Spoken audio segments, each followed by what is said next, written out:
precisamente lo que yo apuntaba a Henri de Libac, eso que tú has dicho de esa separación entre la patrística y la escolástica, que es totalmente cierto, fíjate lo que Henri de Libac tiene una obra que es esta de la exégesis medieval, donde más, a ver, yo no he podido, pues son 4 tomacos y no he tenido tiempo de estudiarla, pero más o menos esta misma idea de plantearse la exégesis medieval y es casi una herejía para ese planteamiento, porque más bien lo que está diciendo Delibac es, oye, hay una verdadera exégesis medieval, porque esta gente básicamente lo que hace es hacer un paréntesis, como por ejemplo los alemanes, cuando en la historia de la filosofía saltan desde el platonismo hasta Hegel prácticamente, porque dice, no, efectivamente, tenemos una exégesis medieval que además está en continuidad.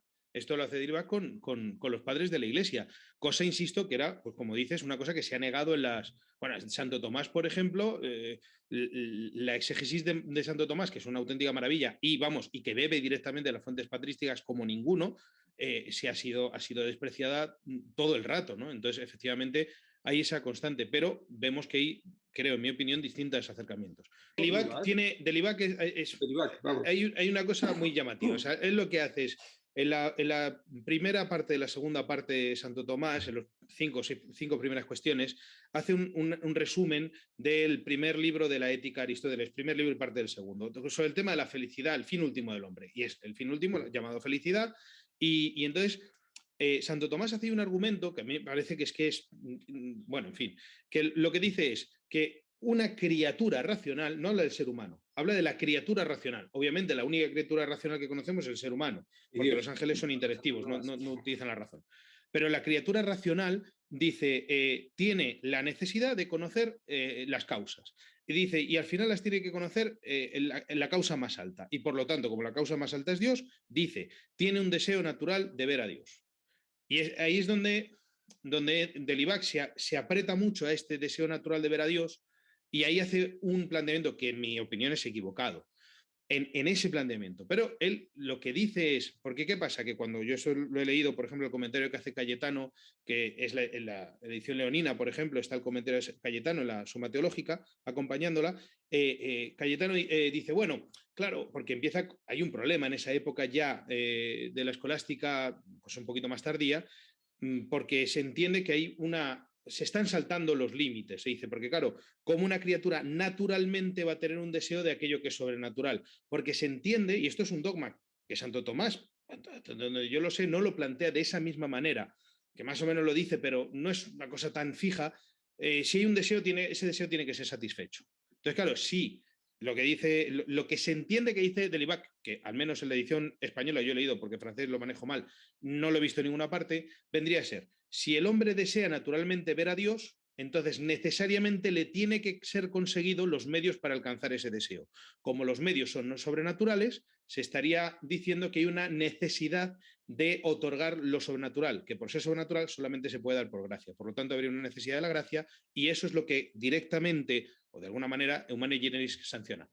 Hasta donde yo he leído tanto el Surnaturel como en la segunda parte, que es Agustinismo y Teología, no me acuerdo más el nombre, del segundo tomo, eso es Delibac no lo plantea. Delibac lo que plantea es, esto no se ha explicado bien.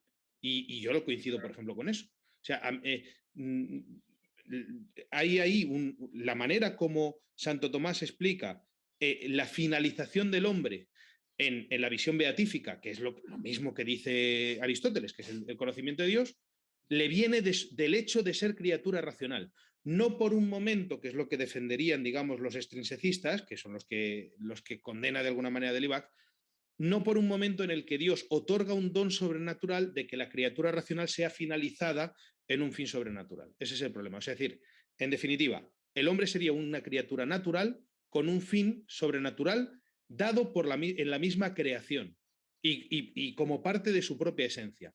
Una cosa, aunque Aristóteles dice que podemos conocer el primer motor, porque como todos sabemos, parecido a las vías, ¿no? Sin embargo, yo creo que la felicidad no se alcanza por conocer el primer motor, sino por dedicarse a la misma actividad que tiene el primer motor, que es al conocer, a la vida contemplativa. Vamos, luego Santo Tomás dice lo que dice, que no es lo mismo que dice Aristóteles, por marcar la diferencia.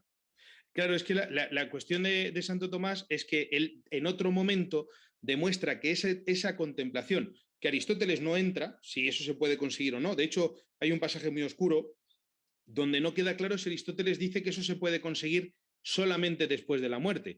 Santo Tomás, que siempre intenta, a la hora que hace un comentario, digamos, llevarse las cosas a su sardina, cuando comenta ese pasaje de la ética, dice, ¿ves? Aquí el filósofo está diciendo que esto solamente se consigue después de la muerte. Claro, Aristóteles no dice el eso. nous poieticos, el nous poieticos. Claro, entonces la cuestión es que Aristóteles no tiene ese problema, pero Santo Tomás ha demostrado que la esencia divina solamente puede conocerse por gracia.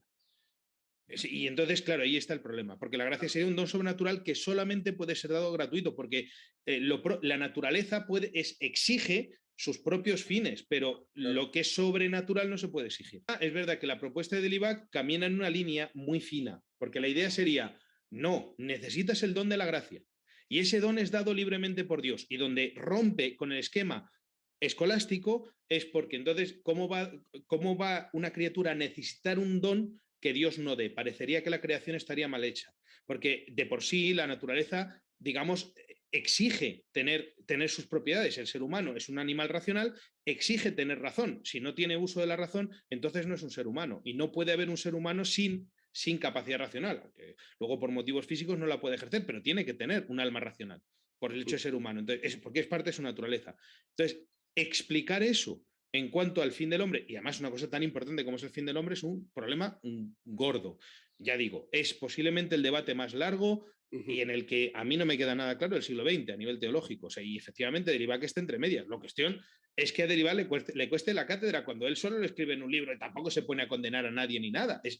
Dices, oye, que te echen de una cátedra por debatir, caramba. Porque, insisto, yo no veo, me he leído las dos obras, yo no creo que, o sea, yo no detecto ahí nada que sea herético. Que es difícil de explicar, sí, pero es que también es difícil explicar la otra postura. Lo que decía el padre Francisco es sumamente interesante. Hay un elemento que creo que es muy dañino de la Nouvelle Théologie, incluso de esa rama buena, menos dura, menos heavy, menos protestantizada, como esta que apuntaba el padre Francisco de Delibac, por ejemplo, y las obras de Delibac, aspectos esenciales del dogma, meditación sobre la Iglesia, Subnaturel, que es así que ahí sí que patina por todos sitios, pero bueno, en fin, que la cuestión es que la Nouvelle Théologie, uno de sus elementos nucleares es oponer la patrística a la escolástica medieval. Ahí estamos de acuerdo. Entonces, claro, y eso además hermana a toda la escuela teológica y filosófica jesuítica, porque claro, ellos en la Edad Media no existen. Entonces, es muy fácil criticar a toda la escolástica medieval porque tu orden no carecía de ello por completo. Y creo que esto es un engaño para muchas buenas personas que se acercan a ese conocimiento más profundo de la patrística y que observan que la teología nueva, o piensa, mejor dicho, que es una gran virtud de la Nouvelle Théologie, de la teología nueva, esa vuelta que... La línea de todas estas nuevas ideas que ahora mismo estábamos tratando, ¿verdad? Y la potente idea de vivencia, que surge precisamente en el contexto del siglo XIX de la filosofía alemana y que tomará pues, la fenomenología de Husserl, ¿no? Que, por cierto, tan grata es a muchos cristianos católicos también, ¿verdad? Juan Pablo II. No deja de ser protestantismo también, vamos, Sí. cercana al protestantismo. Bueno, que no te dejo hablar, perdona, Gabriel. No, esa fenomenología de Juan Pablo II era muy... Es decir, esa oposición que hace la Nouvelle Théologie, la nueva teología, entre lo que son las fuentes patrísticas con lo que sería la teología escolástica medieval. Y creo que aquí también esta nueva teología es deudora, aunque sea de forma indirecta o incluso hasta de forma, no sé hasta de qué modo consciente o subconsciente, que diría Freud, de esos prejuicios también protestantes, porque claro, el problema que tiene Lutero es que como Lutero es el portador de la verdad, pues claro, todo lo que había antes de él era erróneo. Y el luteranismo nace con esa visión negativa de la historia, nace con esa visión negativa del pasado y como ya apuntábamos, si recuerdan a nuestros seguidores en la primera entrega de la protestantización de la Iglesia Católica, Lutero acabará negando la autoridad dogmática de todos los concilios ecuménicos anteriores. Y esto precisamente, esta visión negativa del pasado, esta visión negativa de la historia, algo que se ha vuelto absolutamente, ¿cómo decirlo?, patológico en la actualidad con la posmodernidad, también lo lleva en su seno la nueva teología, de tal modo que esa vuelta a las fuentes, esa vuelta a la patrística que tanto proclama, oponiéndola a todo el periodo medieval, con todo lo que conlleva de escolástica, de instituciones y de liturgia, porque esto es otro elemento también importantísimo. ¿Cómo es el papado en la Edad Media? Cuando el papado realmente comienza a sobredimensionarse, no es en la Edad Media, es sobre todo en la época moderna y especialmente a raíz de Pío VII, Pío VI, con la persecución de la Revolución Francesa y mucho más ya con la pérdida de los estados pontificios, con la promulgación del primer código de derecho canónico de Benedicto XV en 1917, que copia mucho el Código Civil Napoleónico de 1804, la misma idea de código, así estructurado, proviene de ahí, del Código Civil Napoleónico, porque lo que había antes a modo de normativa legislativa en la Iglesia, las antiguas decretales de Graciano, no era eso exactamente, aun con sus fallas metodológicas y demás. Bien, pues esa visión negativa del pasado se encuentra perfectamente en la nueva teología y es una visión negativa respecto a la liturgia. Entonces, por eso vamos a ver que en la Nouvelle Theologie, dentro de ese movimiento tan grande, tan extenso, hay una rama que es el movimiento litúrgico. Ese movimiento litúrgico aspira a echar abajo todo lo que es la liturgia de la Iglesia para enlazar con una supuesta liturgia primitiva de la Iglesia primitiva, y cuando decimos primitiva hay que entenderse en su mentalidad pre-constantiniana. Entonces, bueno, pues hay que rechazar. Y como la liturgia es la expresión de la fe, según el adagio latino de lex orandi, lex credendi, lo que se reza es lo que se cree y lo que se cree es lo que se reza, si cambiamos, si modificamos la liturgia, vamos a modificar y por ahí van a entrar muchas de las nuevas ideas de los novatores, de los modernistas, de nuestras tesis, y ha sido y está siendo un vehículo privilegiado, porque igual que se introduce en este periodo en la Iglesia un absoluto pirronismo para nuestros seguidores que no tengan un gran conocimiento filosófico, el Pirrón de Elis venía a sostener, un filósofo antiguo, un escepticismo absoluto, un escepticismo radical, originario. Pues bien, en ese acercamiento, o mejor dicho, en esa rendición absoluta que en este periodo de entreguerras, en muchas élites católicas, en muchas jerarquías eclesiásticas, comienza a instalarse de que tenemos que adaptarnos a la modernidad, de que la modernidad ha sido triunfante, de que nos está derrotando o nos ha derrotado por completo, de que solamente podremos salvarnos y subsistir, nos subimos al carro de la modernidad si asumimos las categorías axiales, centrales, nucleares del pensamiento moderno y por lo tanto también las formas. Entonces tienen que hacerlo de forma indirecta con una contraposición que es absolutamente hegeliana. En la dialéctica de Hegel, tesis, antítesis y síntesis son los tres momentos de la evolución de la idea, del absoluto. Y entonces empiezan a hacer esta oposición, ¿no? Pues en esto que venimos dando, la Nouvelle Theologie, esa teología, filosofía aristotélico-tomista, escolástica, tradicional de la Iglesia, vendría a ser la tesis. Y la antítesis que se opone a ella es toda la teología liberal protestante del siglo XIX, sobre todo de raíz bíblica, con Bullmann, con Harnack, con Renan, con otros tantos. Bueno, pues hay que llegar a una síntesis, y la síntesis es que tenemos que diluir lo que es propia sustancialmente católico, tenemos que diluir las formas, porque también tenemos que diluir los contenidos y hay que presentar un catolicismo que sea adaptable al mundo moderno, que sea aceptable por el mundo moderno y que también sea aceptable, evidentemente, por los protestantes y por los ortodoxos, que hasta el Vaticano II los protestantes se les conoce en la Iglesia como los herejes protestantes, hasta el Vaticano II se conoce a los ortodoxos como los cismáticos ortodoxos y a partir del Vaticano II se les conoce como hermanos separados. El irianismo. Exactamente. Y el eclecticismo. A los judíos se les conoce como pérfidos judíos, no porque haya ningún movimiento antisemita en el seno de la Iglesia, sino porque por el significado etimológico de pérfido, que es perfides, el que ha perdido la fe, porque han perdido la fe en el Mesías. Ahí se abre otra rama extensísima con la cuestión del sionismo y todo el mesianismo judío secularizado.